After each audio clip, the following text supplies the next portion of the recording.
nobar Pak Asmi, jadi staf BPBMTI. Assalamualaikum warahmatullahi wabarakatuh. Sebagai informasi, pegawai kami yang hadir pada hari ini berjumlah kurang lebih 270 pegawai Bapak yang siap untuk menyimak paparan dari Bapak. Yang terhormat Kepala BBPP MPV BMTI, Bapak Supriyono MSI. Yang kami hormati Bapak Ahmad Hasmi sebagai narasumber dari Kemenpan RB. Yang kami hormati Kepala Bagian Tata Usaha BBPP MPV BMTI. Yang kami hormati para koordinator dan subkoordinator, serta seluruh peserta undangan yang kami banggakan. Sosialisasi pembangunan zona integritas wilayah birokrasi bersih melayani oleh Kementerian Pendayagunaan Aparatur Negara Reformasi Birokrasi Republik Indonesia. Hadirin yang berbahagia, selanjutnya sambutan sekaligus membuka acara. Assalamualaikum warahmatullahi wabarakatuh. Selamat pagi, salam sejahtera untuk kita semua. Pertama, saya kira kita patut mengucap syukur kepada Tuhan Yang Maha Kasih yang telah memberikan kita keselamatan yang sungguh luar biasa, Bapak dan Ibu sekalian, untuk sama-sama mengikuti satu kajian, satu paparan, dan juga sekaligus arahan terkait persiapan kita untuk meraih Satker BBBM. Yang sama-sama kita hormati Bapak Asisten Deputi Koordinasi Pelaksana dan Evaluasi Birokrasi, Akuntabilitas, Aparatur Pengawas 3 dari Kemenpan RBI, Bapak Ahmad Hasmi. Bagaimana ZI BBBK yang sudah kita raih pada tahun 2018, sehingga pada hari ini kita akan melakukan salah satu program yang senantiasa kita sudah lakukan beberapa kali, yaitu untuk internalisasi ya kepada seluruh staf kita. Apa tujuan daripada internalisasi ini, Bapak dan Ibu sekalian? Pertama, yaitu menguatkan bagaimana bahwa zona integritas BBBK dan juga BBBM itu tidak bisa diraih hanya oleh seseorang, oleh pimpinannya saja, oleh koordinator, subkoordinator saja, oleh agen perubahan saja, oleh tim RPI saja, tetapi BBBM bisa diraih oleh semua staf. Ini adalah keinginan kita bersama untuk meraih bagaimana Satker kita bisa menjadi Satker yang sebagai wilayah birokrasi bersih melayani. Saya sebagai pimpinan sangat merasa yakin, seyakin-yakinnya bagaimana kinerja Bapak dan Ibu sekalian di dalam mendukung ya cita-cita kita bersama untuk bisa menjadi Satker BBBM. Itu yang pertama. Yang kedua, sudah kita buktikan ya, ada beberapa tamu kita, stakeholder kita menilai pelayanan publik kita seperti apa ya. Follower kita sungguh luar biasa Bapak dan Ibu sekalian ya. Pada posisi hari ini saya kira follower kita sudah di atas 7.000, sudah hampir 8.000, mungkin Pak Bita yang tahu persisnya. Padahal ketika kita masih ZIBBK pada saat itu, follower kita masih di bawah 1.000. Sekarang sudah luar biasa, berapa kali lipat peningkatan follower kita. Itu adalah sebuah pengakuan dari stakeholder kita bahwa ada satu kepuasan tersendiri mereka bekerja sama dengan BMT melakukan perubahan inovasi yang cukup besar. Galeri kejujuran mudah-mudahan nanti pada bulan Juni sudah bisa kita launching. Itu yang pertama. Yang kedua, ada produk Ship Simulator. Ya, ini juga program anak bangsa. Ini karya anak bangsa. Kita mengenal ada mobil SMK, ya. Tetapi simulator ship anak bangsa belum ada. Karya anak bangsa kita belum ada. Yang ada dari India, ya, itu pun belum bersertifikasi IMO, belum memiliki sertifikasi internasional. Ya. Yang memiliki sertifikasi internasional sangat mahal. Ada dari Norwegia, ya pakainya, ada dari Rusia, Jerman, dan juga Belanda. Hanya 4 negara yang sudah memiliki sertifikasi IMO untuk produk simulator ship. Nah, besok mudah-mudahan waktunya tidak meleset. Pada akhir Juni atau awal Juli kita akan launching itu menjadi produknya BMTI, menjadi hak patentnya BMTI dengan harga yang bisa terjangkau dan mudah-mudahan bisa mengisi sebagai pemenuhan sarplasnya di SMK PK punya kita semua. Ada sekitar 800 SMK PK, tepatnya 985 SMK PK, tetapi kurang lebih 200 yang memiliki kekhususan yaitu SMK Maritim seluruh Indonesia, dan itu wajib memiliki simulator ship. Ini program inovasi yang dibangun oleh BPATK BMTI dalam rangka juga kita meraih BPBM. Jadi mohon izin kepada Bapak Ahmad Hasbi kami menyampaikan beberapa ini sekaligus laporan kami kepada Bapak, pertanggungjawaban kami pada Bapak Asisten Deputi bahwa kami BMTI telah melakukan inovasi yang begitu besar, yang mudah-mudahan nanti kalau sudah kita launching bersama akan kita dorong ke e-katalog, ya, dan itu diakui sebagai satu program anak bangsa duduk bareng dengan mobil SMK. Kita mesti bangga, itu adalah produknya BPATK BMTI, produknya teman-teman kita semua, semangatnya milik kita semua. Yang ketiga, ya, yaitu yang sama-sama sedang kita kemarin sudah kita rapatkan, ada tim uji juga, yaitu Green Management System. Kalau dari sisi ide, ini adalah ide yang sungguh luar biasa, karena selama ini sebetulnya sudah diterapkan oleh kita semua. Kita di energi terbarukan sudah melatih mahasiswa kerjasama dengan lembaga lain dan juga dengan SMK, 31 SMK yang memiliki jurusan energi terbarukan, tetapi belum pernah itu dibuat sebagai satu hal yang inovatif. Kenapa inovatif? Kalau selama ini kita bicara inovatif, bagaimana membangun aplikasi, bagaimana membangun program-program aplikasi, ya, itu sudah sering Bapak Ibu sekalian. Tapi penerapan tentang Green Management System itu belum dilakukan di lembaga ini, dan ini mudah-mudahan bisa menjadi satu program percontohan untuk tempat yang lain, lembaga yang lain, sastra yang lain, UPT yang lain. Dan ketika mereka memerlukan pembelajaran itu, kita siap untuk memberikan knowledge-nya, transfer knowledge kepada lembaga lain.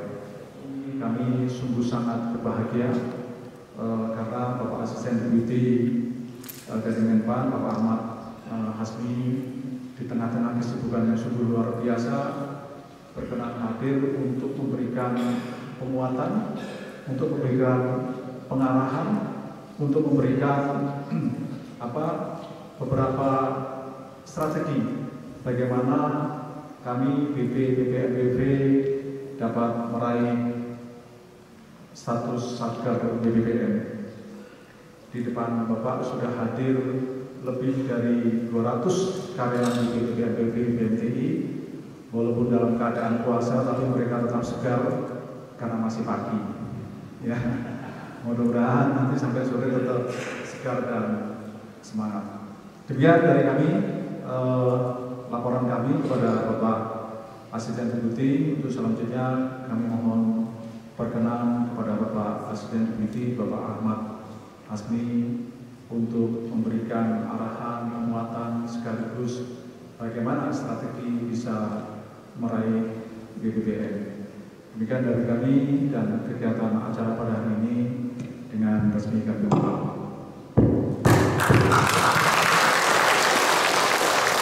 Assalamualaikum warahmatullahi wabarakatuh. Hadirin yang terhormat, acara selanjutnya dipandu oleh moderator. Yang terhormat pada Bapak Dr. Yanto Permana, MPD, disilakan.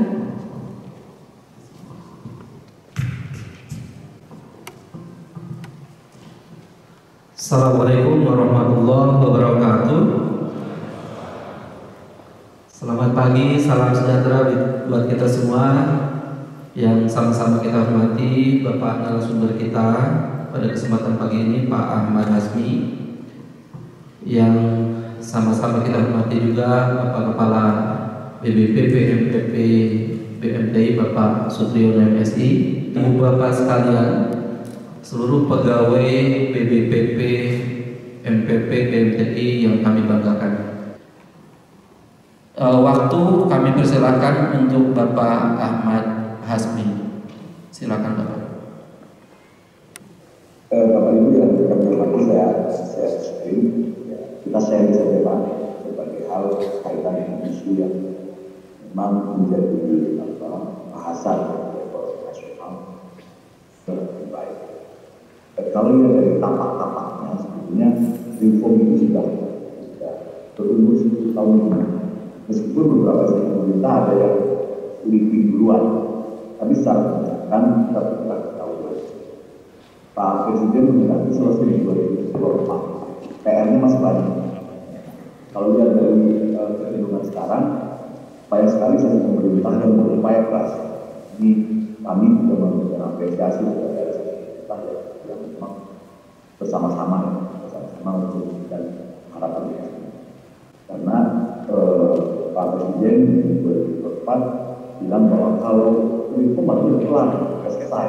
Meskipun kalau kita lihat dari capaian-capaiannya, kita memang menghendaki misalnya di tahun 2019 kemarin akhir dari roadmap 2019 itu sudah performa birokrasi bekerja sesuai dengan tuntutan performa atau kinerja yang kita, terutama dengan pemerintah daerah.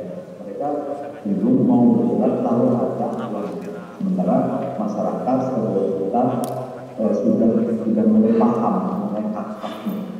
Sehingga seringkali banyak saya pemerintah yang sudah berubah, ternyata perubahan itu tidak mengubah harapan kita. WBK WBM sudah banyak, ya secara nasional sudah banyak. Tetapi ada beberapa hal katanya yang menjadi PR kita bersama. Bagaimana memang memastikan seluruh ASN, seluruh birokrasi yang bekerja di rumah ini kualitas sama kalau bekerja di kantor. Karena gajinya sama, kinerjanya sama. Negara tetap membayar perlakuan yang sama, tetapi di sini pekerjaannya berbeda. Bagaimana ini menjadi? Itu bisa mendorong pertumbuhan ekonomi, bisa mendorong polakan, kemudian bisa mengurangi kemiskinan. Itu kan kuncinya. Nah ini yang harus dijawab secara terkait dengan di berbagai daerah. Di pusat mungkin tidak begitu, walaupun ada ya, di daerah Pasaman itu banyak mengganggu proses reform. Yang kedua, kita melihat kapabilitas ASN. Jadi sudah zamannya ada ASN yang tidak memiliki kompetensi yang sesuai dengan standar kompetensi jabatan. Di Menpan secara nasional itu menerbitkan kebijakan proses rekrutmen. Rekrutmen itu dijaga betul supaya orang yang diterima yang menjadi ASN adalah orang yang memiliki kompetensi yang setara dengan standar kompetensi yang ada yang Undang-Undang Cipta Kerja menjawab itu. Ternyata banyak sekali aturan-aturan yang dibangun oleh pemerintah yang tidak pro pertumbuhan, tidak pro investasi, sehingga terciptalah Undang-Undang Cipta Kerja. Kalau kita bicara tentang investasi, tentunya semua harus punya mimpi yang sama, punya agenda yang sama. Nah, kita instansi pemerintah itu seringkali tidur dalam selimut yang sama, birokrasi dianggap masih tertutup. Jadi tertutup dari hak, dari usul ya, harapan masyarakat. Mungkin dari pengaduan. Birokrasi menganggap atau reform dianggap sebagai reform internalnya saja. Padahal birokrasi ada itu untuk kepentingan masyarakat. Yang berikutnya adalah ketidakpercayaan diri. Ya, tentunya kalau di organisasi BPPM BMTI sudah membaca siapa sih stakeholder. Nah, tentunya ini harus bisa dijawab dengan tadi sudah luar biasa ada 7.000 ya follower. Harapannya followernya itu adalah yang memberikan catatan positif ya kaitan berbagai program kita. Nah, dari potret di roadmap tahun lalu ya, roadmap tahun lalu ada beberapa catatan bagaimana pembelajaran yang bisa kita ambil yang ternyata bahwa peran kepemimpinan itu menjadi hal yang mutlak.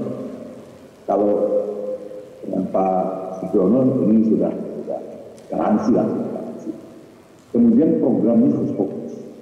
Yang berikutnya adalah pemahaman atas kompleksitas ya, dalam melaksanakan RUU. Reform itu setiap saat berubah.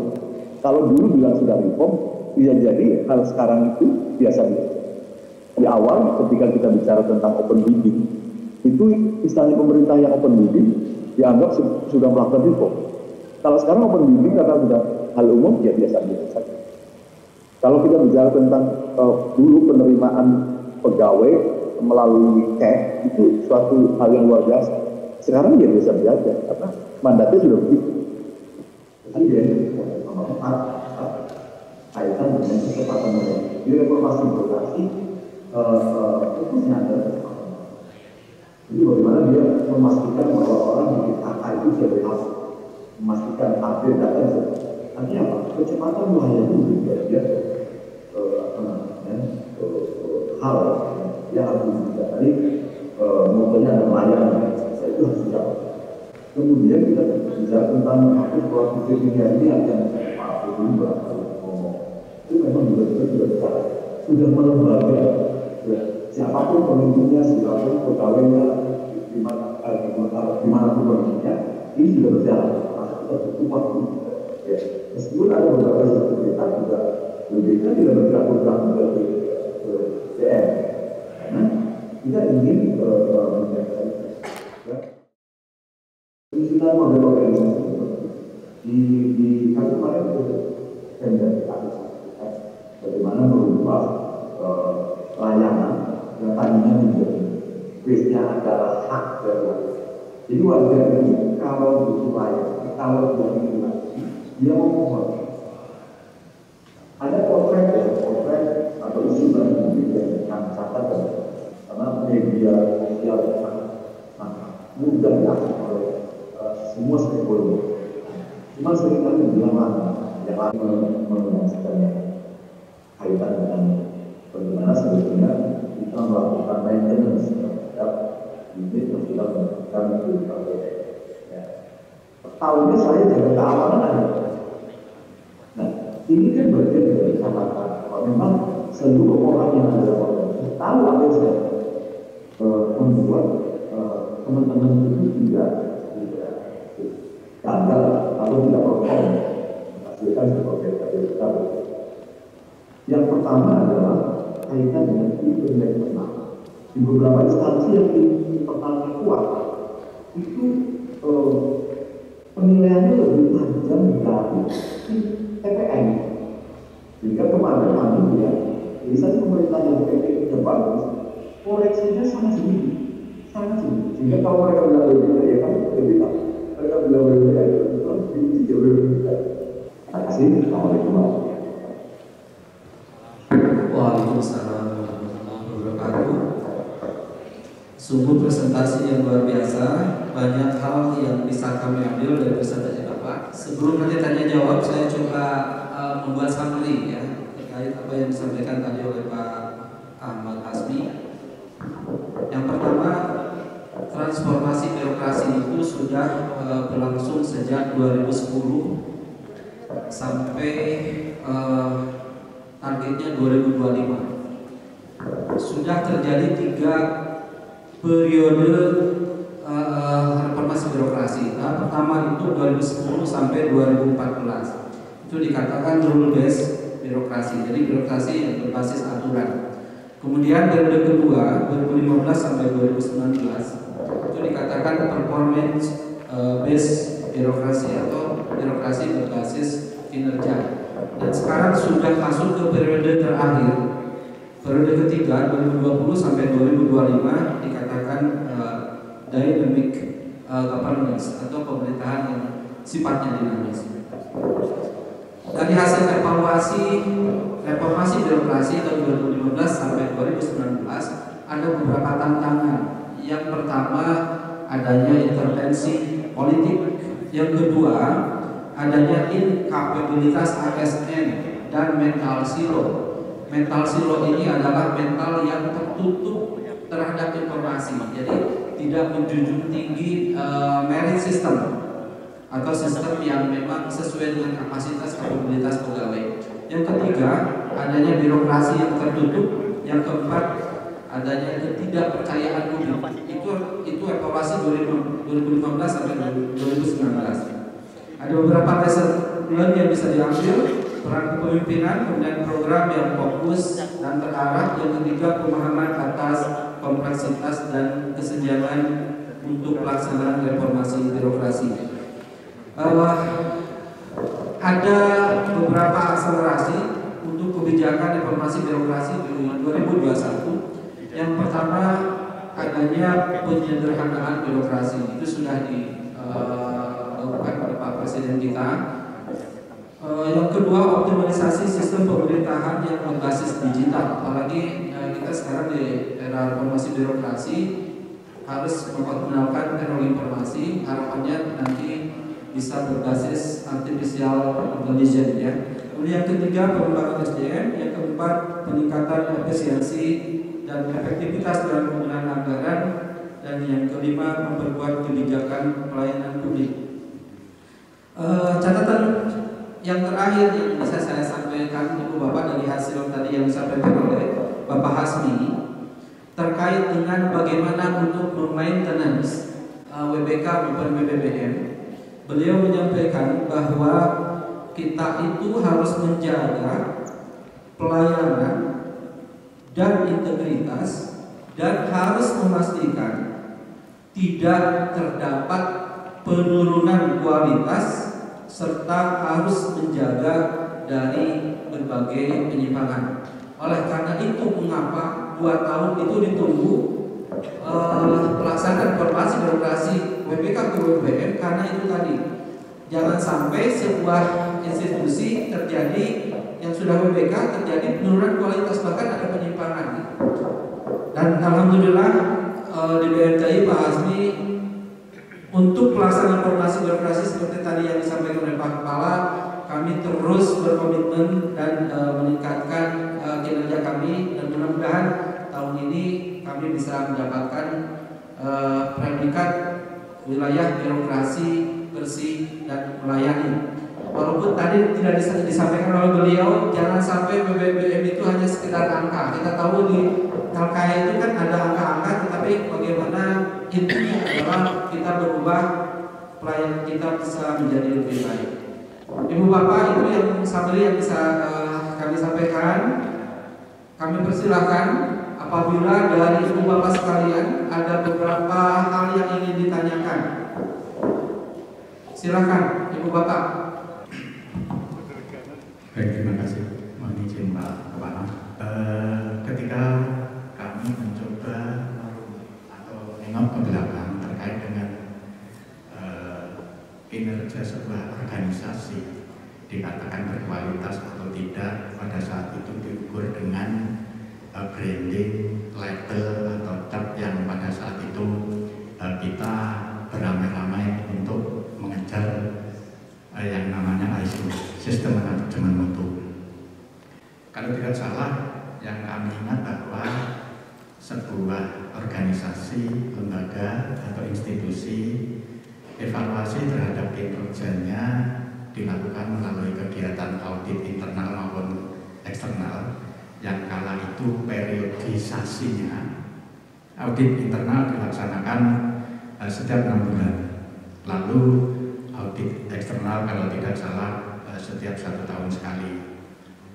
Satu hal yang barangkali mohon paparan atau arahan dan pencerahan lebih lanjut dari Bapak ketika kemudian evaluasi atau maintenance terhadap penilaian kinerja dalam konteks zona integritas BPK maupun BPPM itu dilaksanakan dalam kurun waktu 2 tahun. Kalau tadi saya menangkap apa yang disampaikan oleh Pak Kepala, bahwa sebenarnya bukan hanya beliau, tapi seluruh masyarakat BPMPV BMT Bandung itu pengennya cepat-cepat untuk mendapatkan predikat yang mana kita sudah memperoleh zona integritas BPPK untuk kita tingkatkan menjadi zona integritas BPPM. Beliau baru 1 tahun 6 bulan sebenarnya sudah mengajukan itu, tapi katanya tunggu dulu sampai 2 tahun. Barangkali ada hal yang menjadi pertimbangan Bapak bahwa penilaian ataupun evaluasi ini dilaksanakan setiap 2 tahun sekali. Terima kasih, itu saja yang menjadi pertanyaan kami. Assalamualaikum warahmatullahi wabarakatuh. Ya, terima kasih Pak. Sebenarnya esensinya bukan akunnya. Esensinya kita ingin memastikan bahwa perubahan atau layanan yang baik itu sudah teruji, sudah teruji bahwa tidak ada melembaga itu penting. Dan saya bertanya kasus-kasus di wilayah lain. Kalau Pak Tahu itu paling penting dari sudah otomatis. Kalau Pak Tahu kayak gitu. Jadi Pemda berusaha membangun kompetensi seluruh diterapkan bukan kotanya, itu biasanya tidak. Makanya kita ingin bahwa kita bermanfaat. Evaluasi lain aja. Ternyata pada saat menulis laporan informasi dari ombudsman ada masalah gugur, Pak. Jadi kami sebelum dari TPN, kami juga memperoleh informasi dari KPK, ombudsman, dari berbagai pemerhati ya, yang kami cari juga dari berbagai saat kemudian kami ramai apakah ini karena label ini menjadi garansinya dan nanti itu berbalik. Informasi. Nah, beliau menjawab memang perlu waktu ya, perlu waktu agar informasi birokrasi ini bisa melembaga di kita. Beliau mencontohkan bagaimana vaksinasi malaria itu bisa efektif. Itu juga 2 tahun. Ternyata setelah dilihat 2 tahun sudah sudah bisa menyembuhkan penyakit malaria, maka ya sudah cukup waktunya. Oleh karena itu sama dengan reformasi birokrasi ini juga. Dan hal yang terpenting dari BPPM tadi adanya mystery shopper ya, mystery shopper jadi orang yang akan datang ke kita tetapi secara diam-diam ingin melihat kualitas kita. Jangan kita ditunggu 2 tahun, setelah 2 tahun, tetapi ada satu hal saja yang membuat kita jatuh di situ dalam hal pelayanan itu langsung gugur, gitu ya, langsung gugur. Itu barangkali kesimpulan yang tadi disampaikan dari pertanyaan. Kami persilakan. Ada lagi yang ingin disampaikan, Bu Bapak? Mumpung ini masih awal-awal di perjuangan kita untuk BPPM, masih cukup waktu saya kira. Pak Kepala, kami persilakan Pak Kepala. Terima kasih Pak Asmi, Bapak narasumber. Luar biasa tadi materi yang disampaikan dan ini akan kami jadikan pedoman tentu saja. Kami ini kan kemarin sudah ada, walaupun belum cukup umur, bagaimanapun juga kan sudah dinilai oleh Kemenpan. Nah sampai hari ini sebetulnya kami menunggu hasilnya, tetapi belum ada hasil penilaian. Karena itu menurut kami sangat penting sehingga kami seolah-olah merasa bahwa kami harus memulai dari nol lagi, kira-kira seperti itu. Jadi kami berharap di mana kami bisa, karena kami sudah bersurat baik melalui Irjen maupun langsung ke Menpan kalau tidak salah ya Pak Yanto ya, dan sampai hari ini belum ada jawaban seperti itu. Jadi kami menunggu seperti itu, dan apakah Bapak berkenan nanti kami melakukan koordinasi secara luring gitu, karena itu juga penguatan yang sungguh luar biasa, sehingga next akan kami jadwalkan supaya kita bisa mendapatkan pembekalan secara luring. Mungkin itu. Terima kasih.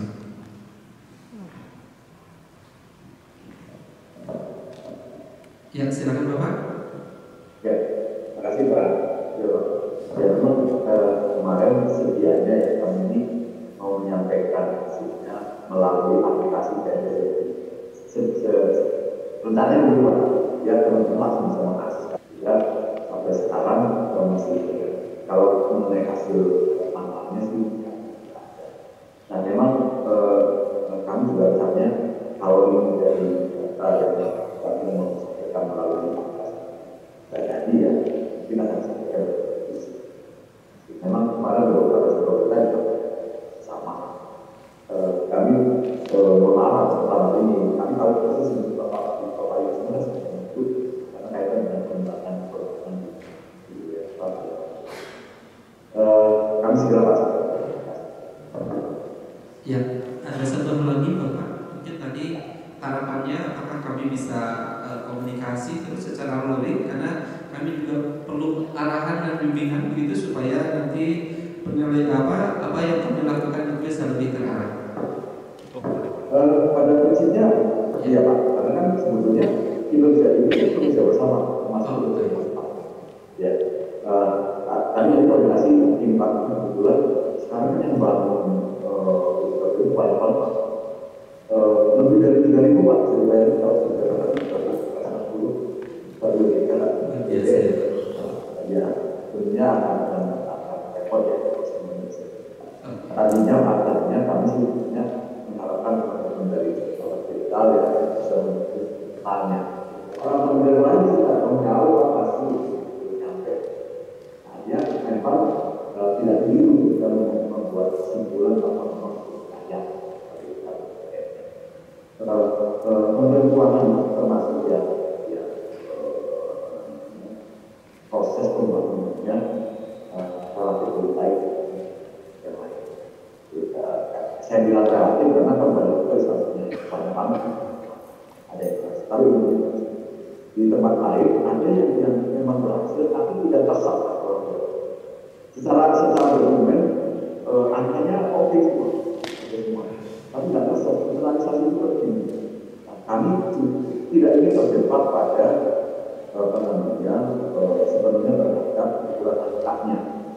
Makanya di evaluasi reformasi birokrasi yang sekarang itu ada area tambahan, area itu yang diberikan keleluasaan bagi evaluator yang melihat apa sebetulnya yang belum evaluasi.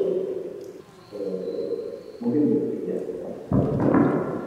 Baik, terima kasih, jelas sekali Bapak.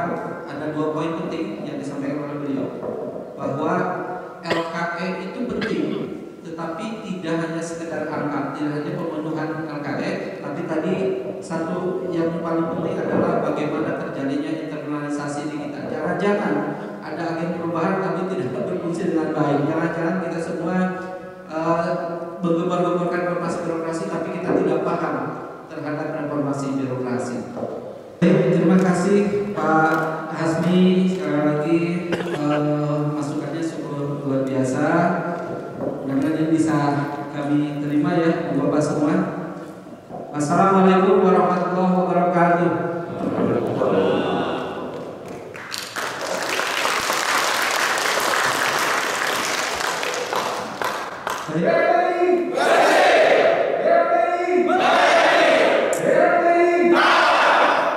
Baik.